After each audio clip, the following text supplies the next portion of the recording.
2-5 નહીં 10 નહીં 14 ઇંચ જેટલો વરસાદ ખાબક્યો છે. વડોદરા શહેરમાં જળબંબાકાર જેવી સ્થિતિ એક જ દિવસમાં થઈ ગઈ છે. અલગ અલગ જગ્યાથી પ્રશ્નો ઊભા થઈ રહ્યા છે.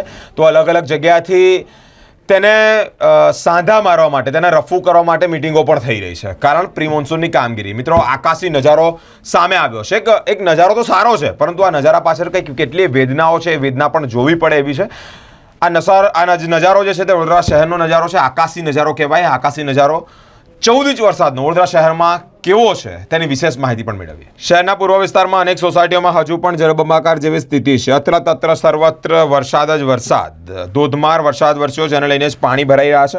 મગર શહેરોમાં ઘૂસી ગયા છે. રોડ રસ્તા પર મગર જોવા મળ્યા છે. મિત્રો, આ એક જ દિવસના વરસાદમાં આ નોબત છે. તો વિચાર કરો, 2-3 દિવસ સતત પડે તો કેવી પરિસ્થિતિ થાય.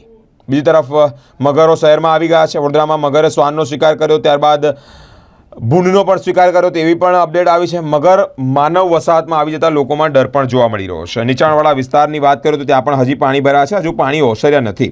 પૂર્વ વિસ્તારમાં અનેક સોસાયટીઓમાં હજી પણ જળબંબાકાર જેવી સ્થિતિ છે. ટીપી રોડ પર વાત કરું તો ત્યાં પણ હજી પાણી ભરાઈ રહ્યા છે. શહેરના બાપોદ અને પરિવાર 4 રસ્તા, આજવા અને વાઘોડિયા રોડ તેમજ ડભોઈ રોડ અનેક સોસાયટીમાં આ સોસાયટીઓ જાણે સરોવર બની ગયો હોય તેવો ઘાટ ઘડાયો છે. કેટલાક વિસ્તારોમાં લોકો પોતાના ઘરો ખાલી કરી અને સુરક્ષિત જગ્યાએ જઈ રહ્યા છે.